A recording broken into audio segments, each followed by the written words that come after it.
Hello, I'm Mark Miller from the University of Virginia and the Miller Review course. I'd first like to thank JBGS for partnering with us on this venture. Here are my disclosures.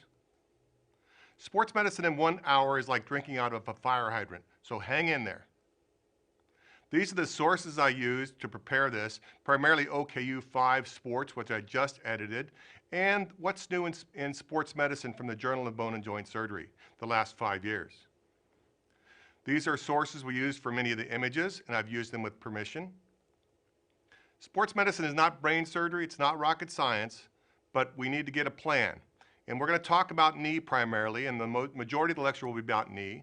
Then we'll talk about hip, leg, and ankle, and as time allows, just a little bit about general sports, so you can pass those questions. Let's start with knee injuries. We'll discuss anatomy and biomechanics, imaging and presentation, meniscus and cartilage injury, ligaments, osteotomy, patellofemoral joint, pediatrics, and then conclude with a top 10 list on this subject. So let's start with a little anatomy. The posterior articular branch of the posterior tibial nerve is the intra-articular innervation to the knee. The nutrient artery to the knee is into the tibia is below the PCL insertion. The geniculate supply a rich blood supply to the knee. And the saphenous nerve, which we'll discuss later, is important when you do surgery around the knee. Let's talk about the ligaments. First of all, the knee is a diarthroidal joint that allows both simultaneous rotation and translation. This allows the so-called screw-home mechanism of the knee. It's made of articular cartilage, which is primarily type 2 collagen. The ACL is type 1 collagen, and it is mostly water. The ACL goes from the tibia to the lateral femoral condyle. It's about 33 millimeters long and 11 millimeters in diameter. It has two bundles, an anterior medial, which is tight in flexion, and a posterior lateral, which is tight in extension. Both of the cruciates have anterior bundles, which are tight in flexion.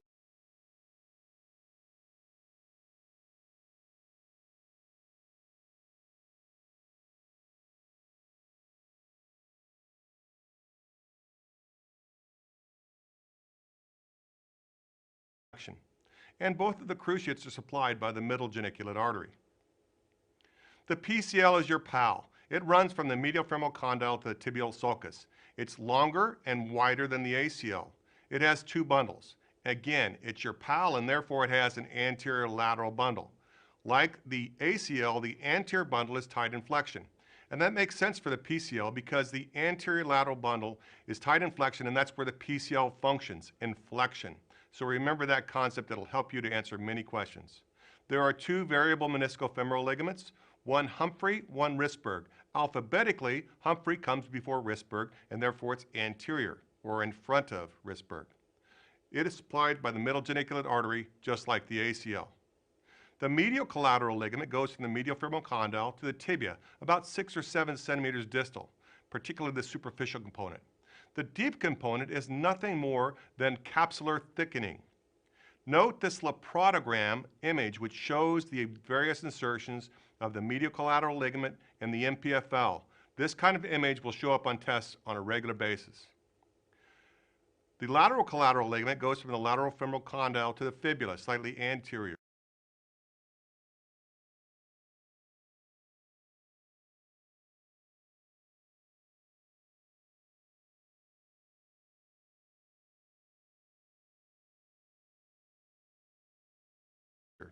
It's tight in extension. Interestingly, the capsule's most distal extension is just posterior to the fibula. Biomechanically, the ACL is about 2,200 newtons strong. The PCL is not twice as strong, but it is stronger than the ACL. The MCL is the strongest of all ligaments, and yet it's injured frequently because of its vulnerable position. The LCL is the weakest of all, but it's protected because of its position. Let's talk about the corners. It's best to consider these in layers. First layer is the sartorius. Second layer, the superficial MCL, the posterior oblique ligament, and the hamstring tendons. And then the third layer is the deep MCL, or capsular thickening, as we discussed. The posterior lateral corner is also best considered in layers, and it's best to lump these into groups. You have a superficial layer, which consists of the biceps tendon and the iliotibial tract, and you have a deep layer that consists of the lateral collateral ligament, the popliteus, which internally rotates the tibia, and the popliteofibular ligament. The patellofemoral joint increases the moment arm of the quadriceps. It has forces that are significantly greater than body weight, and that's why it's so important and has so thick of articular cartilage for that reason. It generally has two facets, medial and lateral, and the key ligament is the medial patellofemoral ligament, which prevents lateral displacement of the patella. Here's a depiction of the medial patellofemoral ligament in the upper half of the patella and under the VMO in the upper part of it. The meniscus is crescent-shaped, mostly water. Only the periphery is vascularized. The medial side is more C-shaped and the lateral more semicircular. It has a variety of functions, including deepening the tibial surface, stabilizing the knee, especially the posterior horn of the medial meniscus, has a role in nutrition and lubrication as well. The meniscus is composed of different collagen fibers, circumferential, which are the most important, and radial tie fibers. These fibers are all type 1 collagen. The lateral meniscus has more excursion than the medial meniscus, and as we indicated, the attachments or the horns are quite separated on the medial side and quite near on the lateral side. For every injury, there is a classic history, a classic physical examination, and a classic imaging finding. Let's talk about this. For history, a non-contact pivoting injury with immediate swelling is often an ACL tear. In fact, 70% of knee effusions traumatically that came to the ER were ACL tears. PCL tears involve a blow to the proximal tibia, either from a dashboard injury in a motor vehicle accident or a fall in the plantar flexed foot in which the force vector causes the tibia to go backwards. If you fall on a dorsiflexed foot, this force vector will be transmitted more proximally to the patella. Locking, catching, mechanical symptoms are associated with meniscus tears, and pain with stair climbing often is a result of patellofemoral syndrome. Again, the classic history of an ACL is a Lockman, done in 20 or 30 degrees of flexion. A pivot shift or jerk is also helpful, but it's difficult to do this in clinic. The key exam for the PCL is a posterior drawer test done in 70 to 90 degrees of flexion. The key here is assessing the starting point, which should be in front of the medial femoral condyle. The quad active test is sometimes asked on test because it involves you determining that the starting point is subluxed and it's reduced when people fire their quads against resistance. The MCL is tested in 30 and 0 degrees, as is the ACL. If you have opening only in 30 degrees, then you may have an isolated injury of that collateral ligament. If it opens in 30 and full extension, you very likely have a central axis injury as well. External rotation asymmetry, or the dial test, is helpful for posterior lateral corner diagnosis. And for the meniscus, joint line tenderness and McMurray findings are very important. Patellar instability, you can see apprehension or a J sign. For the meniscus exam, joint line tenderness and McMurray is important. And so you basically flex and rotate the foot in order to get a provocative clunk or localized pain. This is a J sign shown with patellar instability. Here we have a Lockman done at 20 or 30 degrees of flexion. Note the translation of the tibia in relation to the femur. It goes from reduced to subluxed. The pivot shift goes from subluxed in extension to reduced in flexion. It functions because of the iliotibial band becoming a flexor. This is a posterior drawer. Note the tibia going posteriorly. And this is a sag test or ski slope sign demonstrating PCL deficiency. Here's valgus testing, notable for MCL. This is done in 30. If it opens also in extension as here, you likely have a central axis injury, one of the cruciates. The Slocum test is often forgotten. You do an anterior drawer with the foot in neutral and note the translation, and then rotate the foot 15 to 20 degrees and repeat the exam. If it translates the same amount, you likely have a posterior medial corner injury. Varus laxity associated with a lateral collateral ligament. This opens an extension, and therefore, again, you have a cruciate ligament injury. And the dial test, done at 30 degrees, the right side's injured here with the patient prone, and 90 degrees. Again, the right side is injured, and there's asymmetry both at 30 and 90 degrees in this patient, demonstrating a combined posterior cruciate and posterior lateral corner injured knee. The posterior lateral drawer, where the tibia goes posterior and rotates, confirms that diagnosis. As does external rotation recurvatum. The knee falls into hyperextension in varus and tibial external rotation when you lift the big toe. That's a PCL, posterior lateral corner injured knee.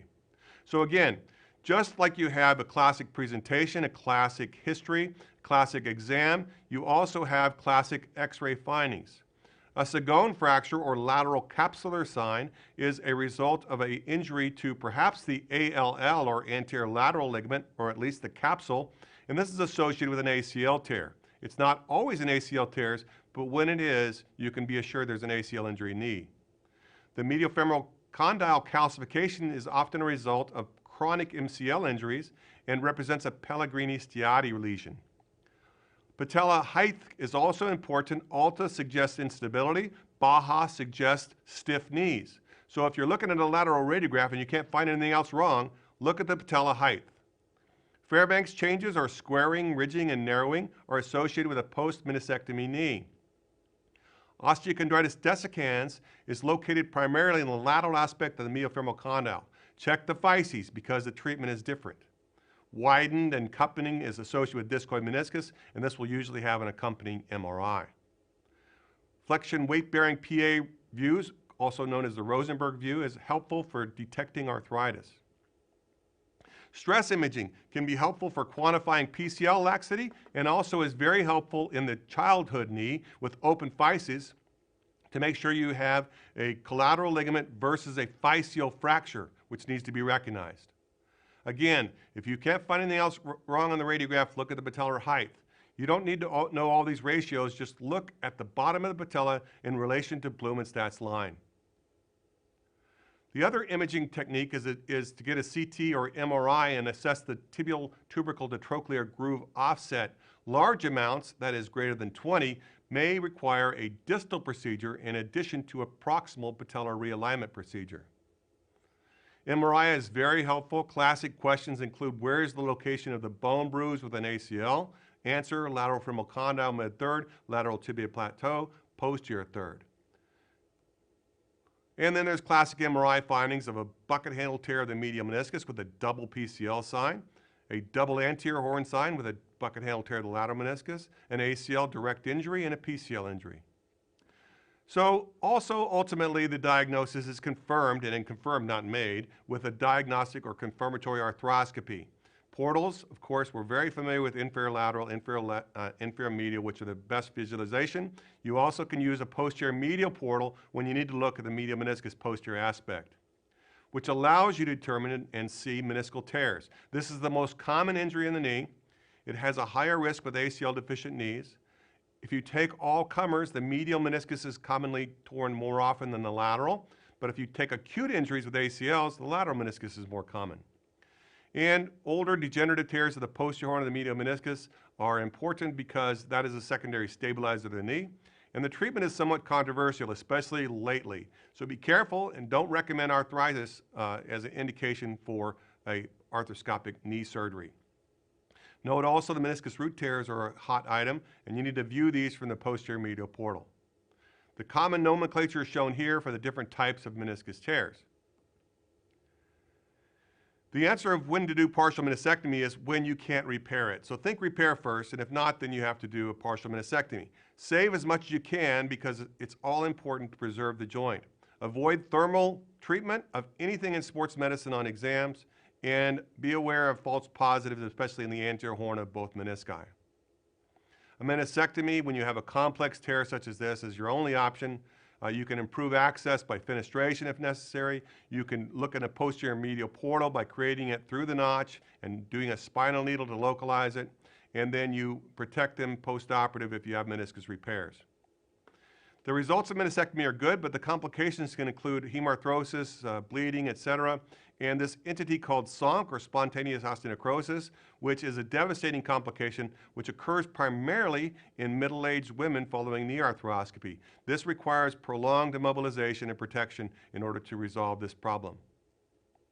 Meniscus repair should be done whenever possible. It's often associated with ACL tears. You note a loss of extension. The loss of extension can give you a false endpoint to your Lockman. And also the heel height difference can be helpful in order to measure the difference in the loss of flexion. So be very careful and note loss of extension when you're doing evaluations because this can be a devastating problem and very difficult to resolve. So the idea should be to repair whenever possible and then protect them postoperatively with both protected weight bearing and limited their flexion to less than 90 degrees. Results of meniscus repairs in general, about 70% success, better with concurrent ACL reconstruction, abysmal with ACL deficiency. What are the neurovascular risks for meniscus repair? Well, if you do a medial side repair, you have to be worried of saphenous nerve branches, the lateral side, the common peroneal nerve. What's the strongest construct? Inside out, double vertical mattress sutures. And how about all inside? Well, it works pretty well, even equal to the other devices, but they're very expensive. Repair should be done with vertical tears, with vertical mattress sutures whenever possible, and this is enhanced by doing concurrent meniscus repair. It's healed by inflammatory cell infiltration, and there's various techniques. Inside out allows better orientation of vertical mattress sutures. Some of the risks with devices include breakage, migration, synovitis. You should not be using rigid devices. Let's move on to meniscus transplantation. It's important to understand the anatomy here because, again, on the medial side, the horns are quite separated and therefore you use plugs. And the lateral side, the horns are quite close together and therefore you can use a dowel or a bridge. It's technically difficult and it can delay arthritis but not resolve, and it's somewhat of a salvage procedure because patients really shouldn't return to sports at this point. And here's a depiction of the different techniques, the dowel for the lateral side and the plugs for a medial side. Second look showed good healing. The question is how well it functions. Moving on to meniscal cysts, they're primarily associated with lateral meniscus horizontal tears. It gets trapped with a one-way valve mechanism, and you simply have to resect that valve using a shaver or a biter. Discoid meniscus comes in 3 flavors: incomplete, complete, and Rissberg. The Rissberg is simply a lack of coronary ligaments or peripheral attachments, and therefore the treatment's like any other meniscus. If you don't have a tear, don't do a meniscectomy. If you do, then do a partial meniscectomy and preserve as much meniscus as you can. This is often called a saucerization. And if you have peripheral detachments that are deficient, then make them by doing meniscus repair. Let's move on to osteochondritis dissecans. The key here is to look at the physeal status. If the physeus is open, you have a much better chance for healing, and therefore you should be more conservative with your approach. The operative treatment involves removing loose bodies and advanced procedures or drilling as indicated. It's not usually a matter of them making you choose amongst these. Articular cartilage surgery for osteochondral defects, not dissecans, but defects, is related to various different options, and the exam is nonspecific. You again image with radiographs and MRI, and for osteochondritis dissecans, the physeal status matters because the prognosis is better with open physis with conservative management.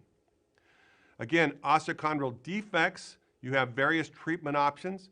The microfracture, the test question that commonly comes up is you must remove the calcified cartilage layer. And what's even more important is it heals with type 1 collagen, which is just like bone, and it doesn't hold up.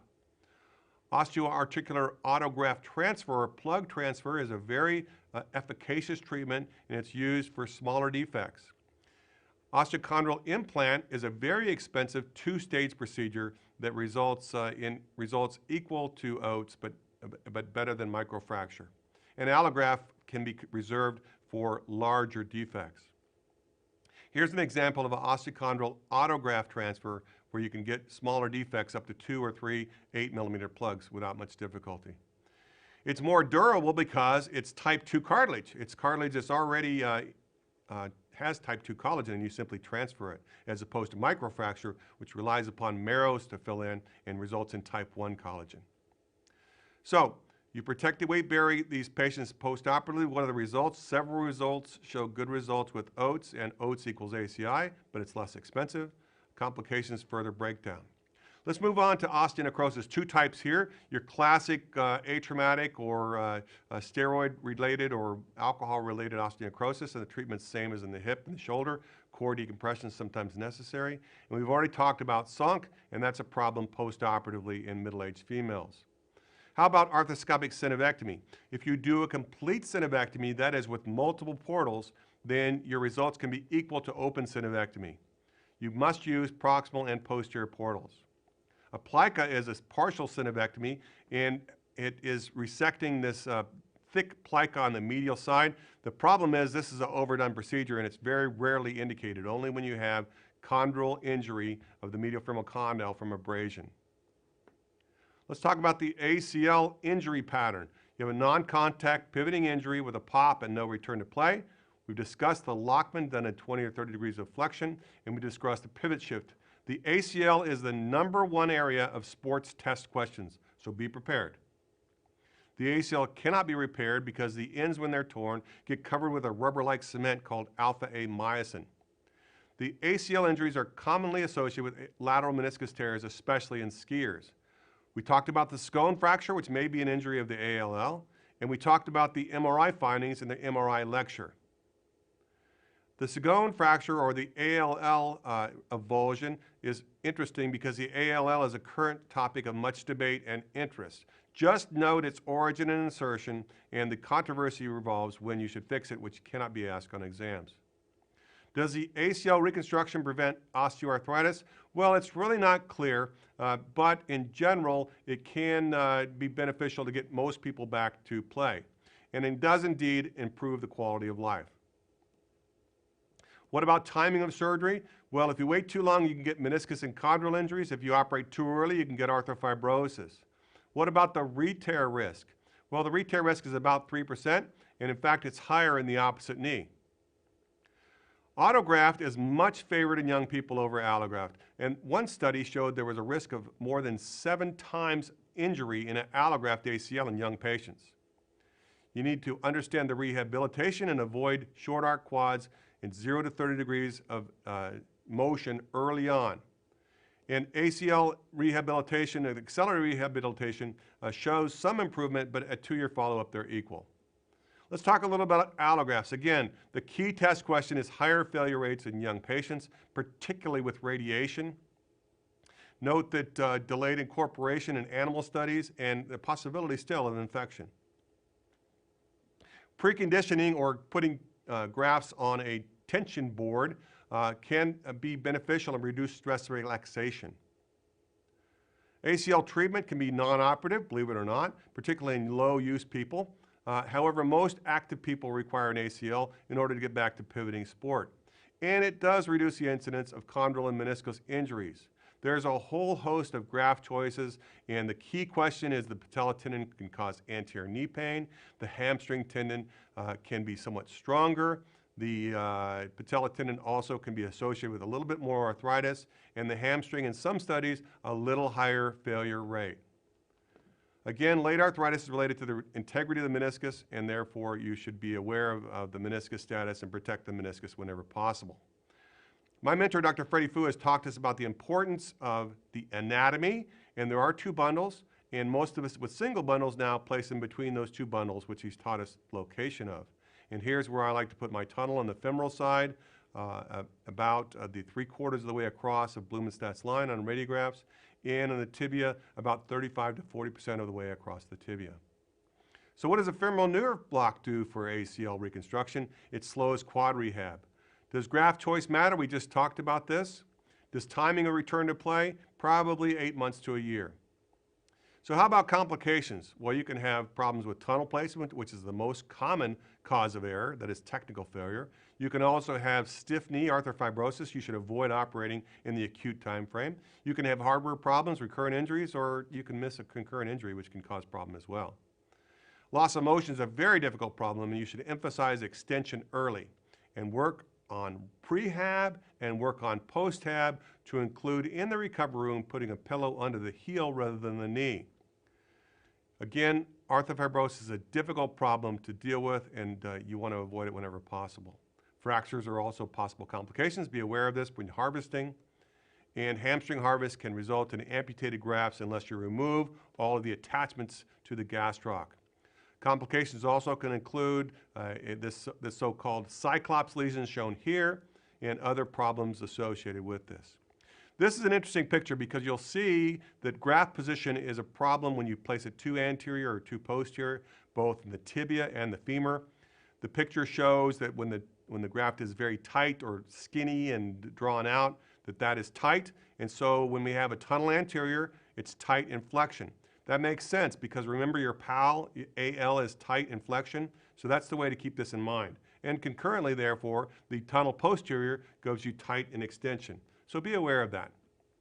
Roof impingement also can be an issue, and then other technical emphasis on anatomic reconstruction and placement in tunnels that are reasonable amount in the tunnel.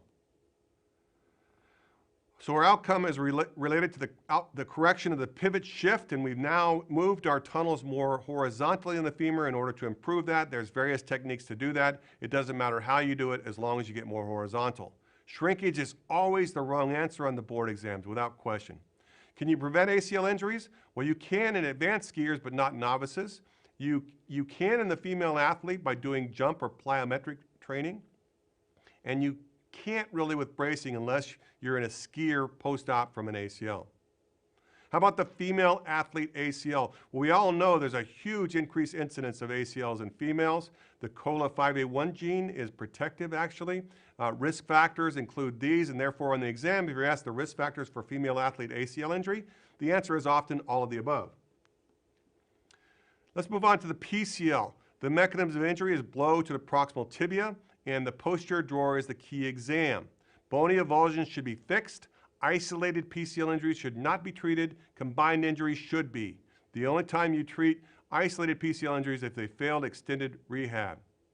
Late chondrosis is common with a chronic PCL deficient knees, and this involves the medial femoral condyle and the patella. This is a commonly asked test question. PCL reconstruction, there's a lot of variety of ways to do this. The key is to avoid the so-called killer turn and protect against gravity post-operatively. Inlay can result in less action across this killer turn, which can stretch. You can also put the graft further up with a transtibial reconstruction and avoid the killer turn as well. Let's move on to the medial collateral ligament. This rarely requires surgery. We've talked about the exam. Most of the time, you just simply treat this in a hinge knee brace for 6 to 8 weeks. And only when you have distal injuries and combined injuries do you need to consider doing any kind of surgery.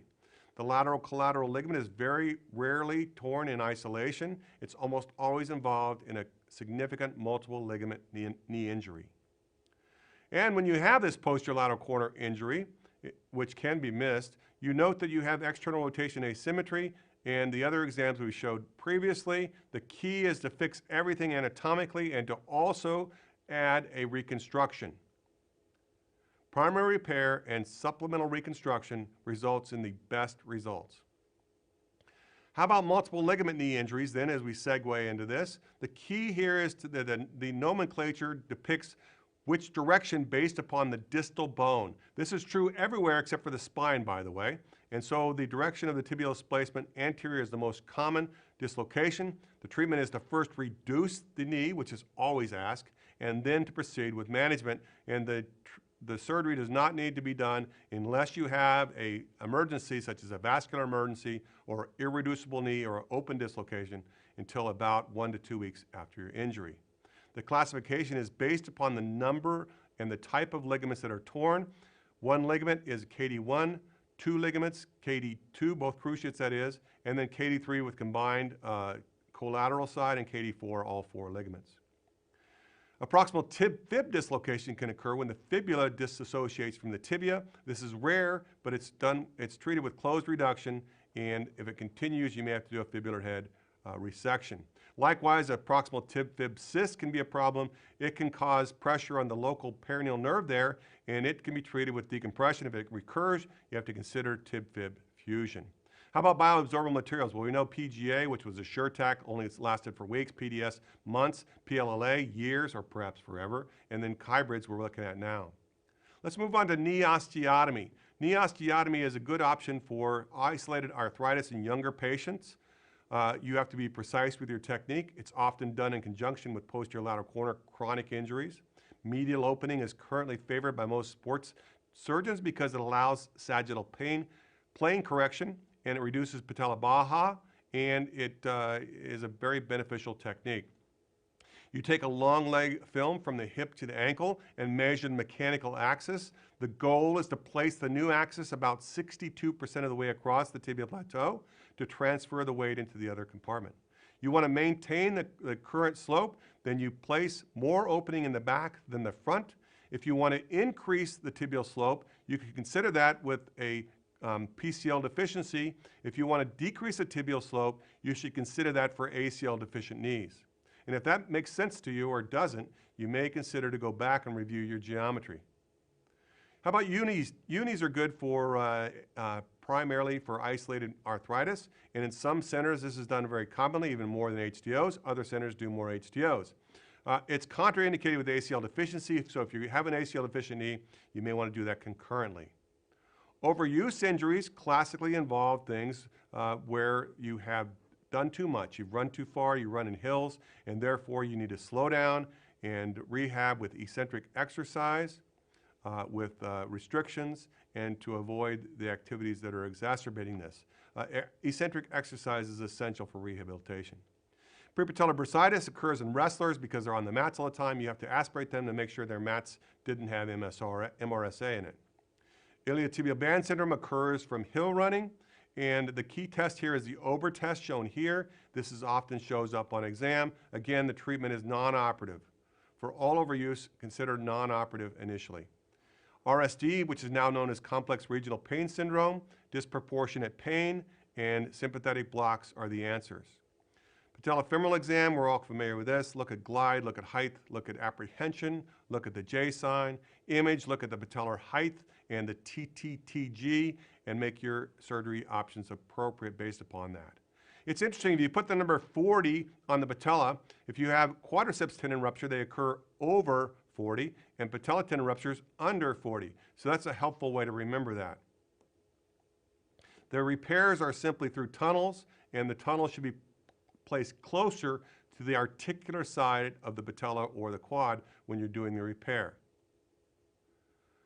Acute patellar instability is associated with these common injuries. It mimics an ACL. It's called the great mimicker. And closed reduction is helpful, and then you should consider operations for chronic patellar instability and acute instability that has loose bodies.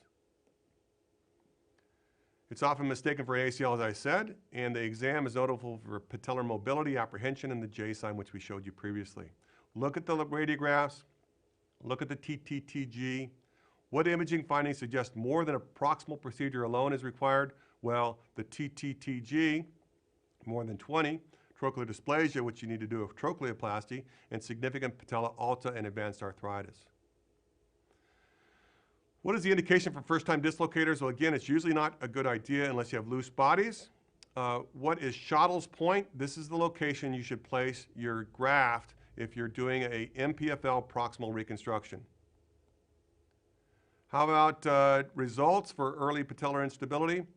Most can return to play after a successful reconstruction, but at a lower level. Complications include the devastating ones shown here, which is a patella fracture, and a lot of complications are related to inadequate recreation of Schottle's point. This is not Schottle's point with that arrow there. How about lateral patellar compression syndrome? The only indication for a lateral release is patellar tilt that has failed extended non-operative management. You should not have a lot of lateral releases in your caseload, just like plicus. Patellachondrosis is difficult. You certainly shouldn't do any type of procedure other than considering a salvage procedure, such as a steeper anterior medialization or even a McKay procedure for failed refractory advanced chondrosis. And then patellofemoral syndrome, our favorite, overuse, pain with stairs. It's very difficult to treat this, and you're better off doing core exercise and closed chain exercise whenever possible. When you're reporting research for knee, you can commonly use these scales. The International Knee Documentation Committee is best for the ACL. The KOOS is best for quality of life and subscales, really good in younger patients. Womack study is important, and then Marks is the now accepted activity scale, which has largely replaced the Tegner scale.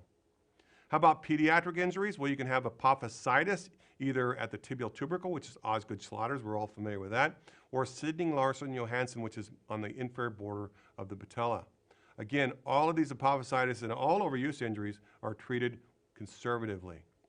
Again, stress fractures are helpful to rule out pediatric Salter-Harris fractures, and the prognosis for Salter-Harris fractures around the knee are worse than in other parts of the body.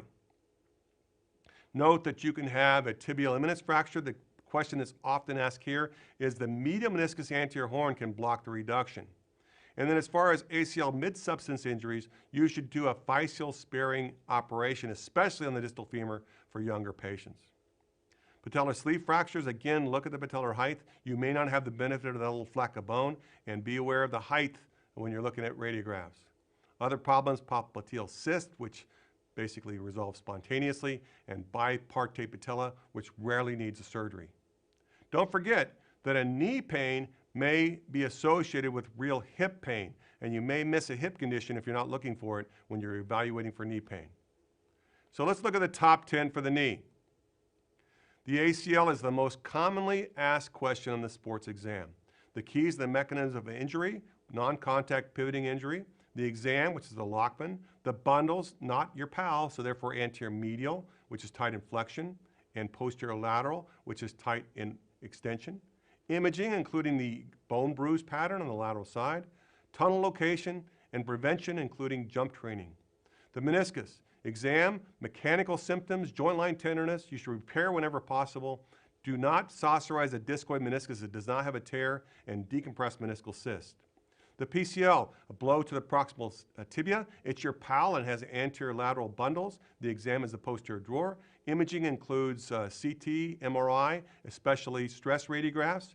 Non-operative treatment is favored for isolated injuries, and contact pressures are increased in the medial femoral condyle and patellofemoral joint. The posterior lateral corner exam is external rotation asymmetry. The posterior medial corner, Slocum's test. You should do recon and repair whenever possible. Osteochondritis dissecans, pediatric population, check the physis. Location, lateral aspect of medial femoral condyle. Note that microfracture results in type 1, not 2, collagen. Patellar instability, the MPFL has a key role, and again, Schottle's point is important there.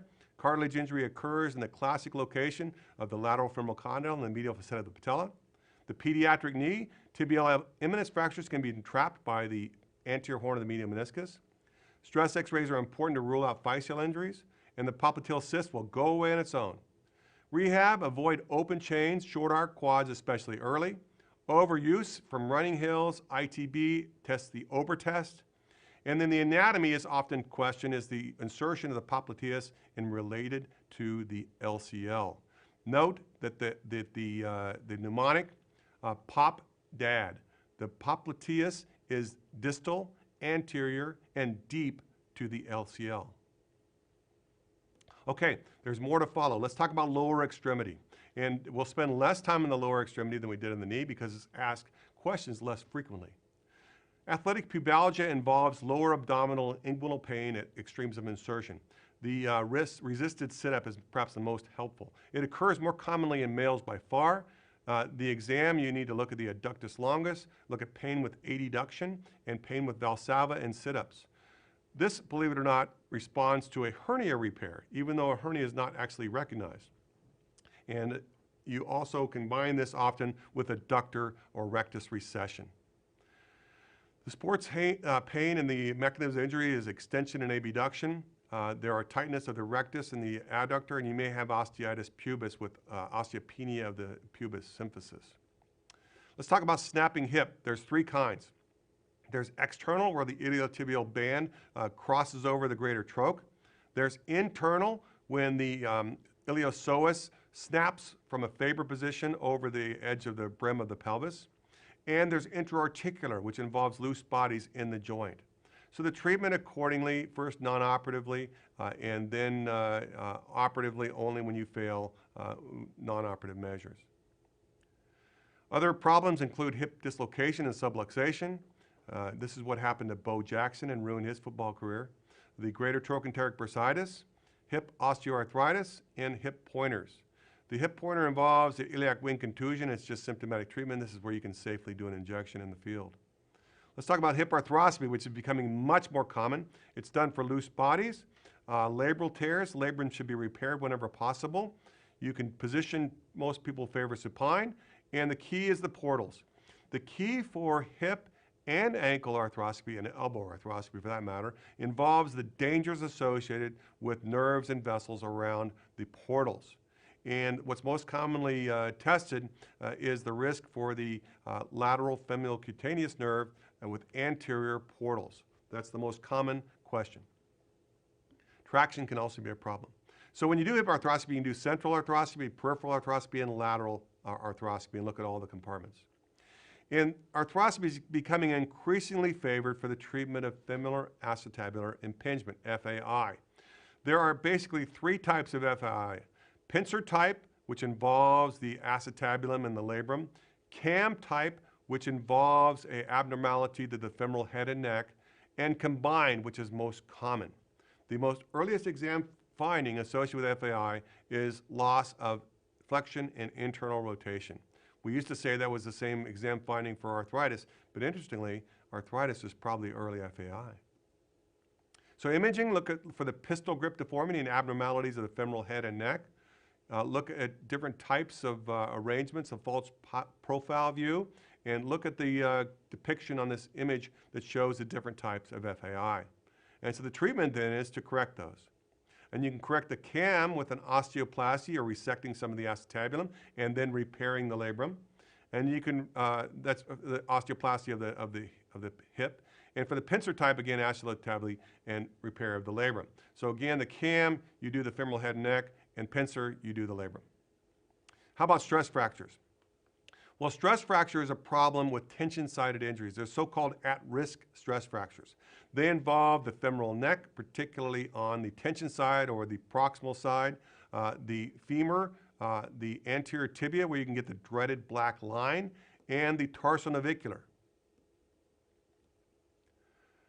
The standard answer for a stress fracture is restricted weight bearing until the pain resolves, followed by a slow return to play. This is true with the exception of these problem stress fractures we just discovered.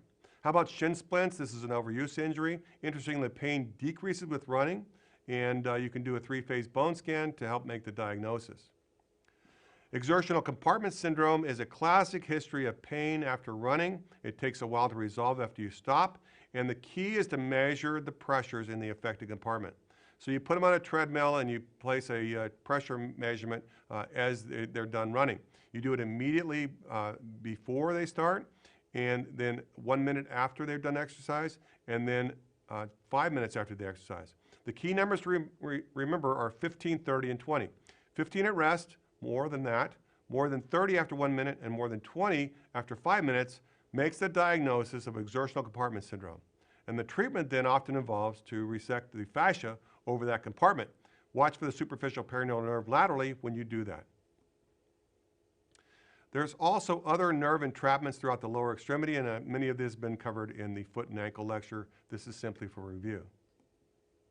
And then muscle injuries can occur at a variable location for the hamstrings because the musculotendinous junction is at a variable distance along the bone.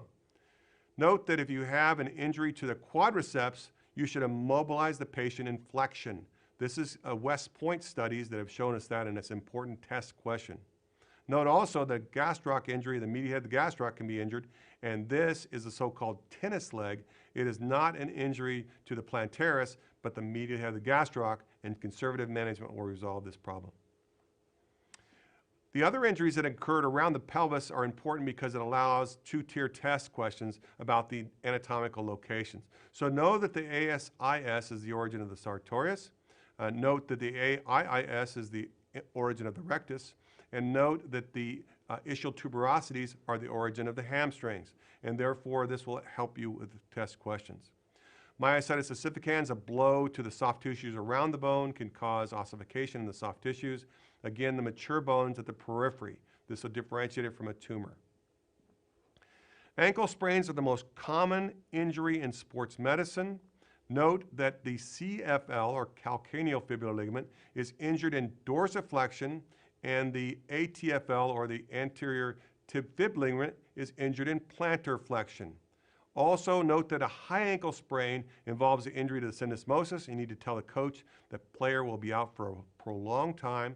It can be diagnosed with external rotation and squeeze testing. You can also do radiographs in external rotation. You should get plain radiographs if they have pain distal and posterior, the base of the fifth metatarsal over the navicular. They can't bear weight or they're over 55. The treatment of all ankle sprains involves non-operative measurement, RICE, which is rest, ice compression, elevation. Surgery is reserved for refractory cases and never acutely. Again, the high ankle sprain can be a problem, and you can do the stress test, single leg hop and squeeze test to make the diagnosis. The treatment for refractory ankle sprains involves an anatomic procedure where you simply shorten the ATFL and the CFL. Subtalar dislocation, which was discussed just in the last lecture, with the trauma lecture, is common in basketball players, and it's called a basketball foot. The ankle arthroscopy is important because these common test questions occur regarding injuries. And the most common injury iatrogenically is the branches of the superficial peroneal nerve, which cross the ankle and in the lateral portal. So be aware of that. Medially, you can also injure the saphenous vein. Turf toe is an injury to the first MTP joint. Late can cause hallux rigidus. Let's go over then the lower extremity top 10. Hip arthroscopy, be aware of portal risks, especially the lateral femorocutaneous nerve with anterior portal. Articular cartilage iatrogenic injury, which is unfortunately too common. Ankle arthroscopy, the portal risk, especially the superficial peroneal nerve branches. Stress fracture and general non-operative management unless you have an at-risk fracture. Exertional compartment syndrome tested before, 1 minute and 5 minutes after exercise. 30 millimeters, 20 millimeters, 15 millimeters, remember those numbers. Pelvic muscle avulsions, we just went over the anatomy for that. Foot fractures and dislocation, the Jones fracture is treated operatively in a competitive athlete, but non-operatively in a recreational athlete. Nerve injuries, note the medial plantar and lateral plantar nerve is discussed in the foot lecture. Ankle sprains, the most common injury in sports. They rule out a syndesmotic injury with a stress test or external rotation test. Most are treated with RICE and only occasionally refractory cases with an anatomic procedure, a Brostrom procedure. Tendon injuries, note that if you have a quad contusion, you should immobilize that patient overnight in flexion. And finally, turf toe is an injury to the plantar sesamoid complex, and lately you can get hallux rigidus late. So now let's go to general sports medicine, and I've tried to really simplify this as much as possible because I'm only interested in the key testable questions. Let's talk about sudden cardiac death. The most common cause of sudden cardiac death is hypertrophic cardiomyopathy, which is thickening of the wall, and some famous athletes have died of this. There's a lot of controversy about whether an echo should be done routinely, but only now we recommend it if you have a symptomatic or systolic murmur and associated syncope or the murmur with Valsalva. The number 2 cardiac death, sudden cardiac death, is comatose cordis. This is a sudden blow to a chest like a baseball or a hockey puck, and it strikes exactly in the right phase of the cycle of the beats, and it can cause death by V fibrillation.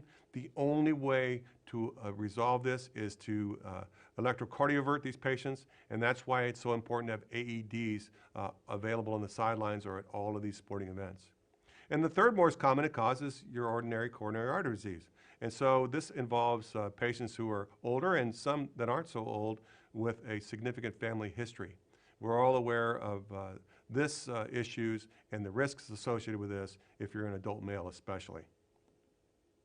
Let's talk about exertional dyspnea or difficulty breathing. Well, the most common cause is asthma. This occurs in winter sports. Patients may have coughing, wheezing, shortness of breath. The key is to evaluate the FEV or a pulmonary test where you can do a spirometer. And if you're down 10 to 15%, you may make the diagnosis. The treatment is with a beta-2 agonist such as albuterol. Pneumothorax, the test question here involves putting an IV in the second intercostal space when you notice this on the field. Vocal cord dysfunction is an interesting problem that involves athletes that have difficulty breathing. It's only diagnosed by doing a laryngoscopy at the time of exercise, and this is somewhat of a psychosomatic problem, and so therefore counseling and relaxation techniques can help to avoid it. Let's talk about solid organ injury. The most common is the kidney because you have 2 of them. You can have pain and bleeding in the blood. And a single kidney, however, is not a contraindication to return to play because of the American Disabilities Act. The spleen is the most second cause of blunt injury, and you should have, sometimes you have referred shoulder pain, which is called a Kerr's test. The other issue is it's more at risk when you have mononucleosis, and you can't return to play until 3 weeks after you make the diagnosis of mononucleosis to avoid splenic rupture. And the other solid organ involves the testicles, and this involves bleeding around, and these don't transilluminate when you look at them with a flashlight, and they need to be referred to a urologist. How about sports dermatology? This is very commonly asked on test questions. Herpes can be treated with acyclovir, and you can't return to play until 5 days later, and therefore most athletes are on acyclovir the whole time to avoid having to meet this 5-day criteria. The other requirement before you can return to play involves no lesion within 72 hours, 3 days. So those are important numbers to keep in mind for tests. Impetigo is a strep or staph that you can't return to play until all crusting is gone and you've been on antibiotics for 72 hours. So this 72-hour theme comes through in a lot of these. And then methicillin-resistant Staph aureus, community-acquired. The community-acquired is seen with this SCC MEC gene, and that's how come you can make that diagnosis community-acquired rather than hospital-acquired. And prevention is key. So keep things clean in the locker room and don't share towels, et cetera, and be aggressive when you're looking at wounds, even abrasions. Concussion has become a big topic, and if you've seen the recent film, you can understand why. And we've learned that players cannot return to play no matter what once a concussion is made the diagnosis. And in fact, there are referees in the booth and on TV that are looking for this very problem, and you want to avoid a post-concussive syndrome or second impact syndrome, which can be deadly. And so there's a whole host of problems. Cognitive testing can be helpful to get baselines. You may have to refer these for additional treatment, and you need to be very aggressive in the treatment of concussion. And remember that you cannot return to play the same day. Female athlete issues include the female athlete triad, which includes menstrual dysfunction, disordered eating, and osteopenia. Pregnancy should encourage moderate exercise. Iron deficient anemia is a common problem with the female athlete, and be aware of bone loss issues. Heat injury, if you have a heat emergency, make sure you cool people immediately with ice water and get them into ice bath. Get that temperature down. You need to monitor their weight loss because more than 5% weight loss is associated with significant sweating and heat injury. And be aware of associated conditions, including rhabdomyolysis. Head, eye, and ears and throat, of course, all associated with various sports. Eye, the key is to wear protective eyewear. Ears, wrestlers wear the protective ear gear. Nose, if you're bleeding, you need to check for CSF and keep patients that are bleeding off the court. And then teeth, replace the avulsion and put it into some type of fluid or replace the avulsion. How about ergogenic steroids? You should be aware of the long-term consequences of this. Human growth hormones becoming a problem. Creatine can cause cramping, and various different cold meds and preps can have side effects, and you need to look carefully at the bottle. How about the pre-participation physical? Well, you should, by all question, emphasize the questionnaire, which will tell you about syncope or chest pain, et cetera. And do cardiac screening and exam, which is important. We've talked about the different types of exercise. Isotonic means constant resistance. Isokinetic, constant speed. Eccentric means lengthening, and it's efficient. Sickle cell disease, you can't play. However, with sickle cell trait, you need to just monitor them for heat and symptoms with the heat. HIV is not a contraindication to return to play. And so let's talk about the stinger and burner. A stinger and a burner is the same thing, by the way. You need to think about being transient and unilateral. If you have a bilateral problem, it may be more than a stinger. It should be acute injury, and you should have a full, painless cervical range of motion in order to return to play. It can either be a stretch or a direct impact. The first episode If you have full range of motion, no weakness, and it all resolves, you can return to play. If you have recurrent episodes, you should get cervical spine films, which are voluntary by the patient, not the doctor, and then a complete neurologic exam if it continues. Spear tackler spine is something that needs to be mentioned because of its danger. If you have small spinal cord, or if you have changes in your vertebrae as a result of continually abusing and tackling abnormalities and not tackling with your head up, then is absolute contraindication to play because it's a very devastating and dangerous situation. So let's talk about the top 10 general categories. In order, the sudden cardiac death issues are hypertrophic cardiomyopathy, the comatocortis, and the coronary disease. Female athlete triad know about disordered eating, amenorrhea, and osteopenia, increased ACL risk in female athletes, bone loss, and iron deficiency. Exercise-induced asthma associated with cold weather, diagnosed with FEV1, treatment with a beta-2 agonist. Rehab, try to do closed chain and be aware of the different ISO versus other tonics. And blunt abdominal injuries, the most common is the kidney. You need to stop bleeding before patients return to play. Skin lesion in wrestlers, think about the 72-hour rule. Viral infections, be aware of mononucleosis and splenic injuries, so you need to keep them out 3 weeks. Heat illness is a big problem. Monitor their weight and keep them hydrated and keep them cool. Steroids have long-term effects sometimes. Creatine can cause cramping. Never return to play after a concussion the same day. And a stinger, you can return the first time after resolution of symptoms. And spear tackler spine, never return to play. So let's talk about the final top 10 questions for sports lower extremity and general sports. The ACL mechanism of injury, non-contact pivoting injury, immediate fusion. ACL reconstruction failure, most commonly result of tunnels to anterior, which cause it to be tight in flexion. The PCL popliteus tendon insertion, DAD. The popliteal is distal, anterior, and deep or medial to the LCL. What is the best meniscus repair? Double vertical mattress with a red area with associated ACL reconstruction. What are the PCL bundles? It's your pal. Anterior lateral, tight inflection. What are hip arthroscopy complications? Traction and injury to the lateral femoral cutaneous nerve or the femoral nerve with the anterior portal. What about ankle sprains? The ATFL is the most common sprain. It happens with the foot in plantar flexion, the calcaneofibular ligament with the foot in dorsiflexion. The superficial peroneal nerve is at risk with ankle arthroscopy with the lateral portal. What is the #1 cause of sudden cardiac death? Hypertrophic cardiomyopathy with asymmetric ventricular wall thickening. What about sports dermatology return to play? 72 hours, lesion's gone. When can concussed patients return to play? Never in the same game. So thank you very much for paying attention to lower extremity and general sports. It's been a pleasure to be affiliated with JBJS and to run the virtual review course, Part 2. Good luck on your test.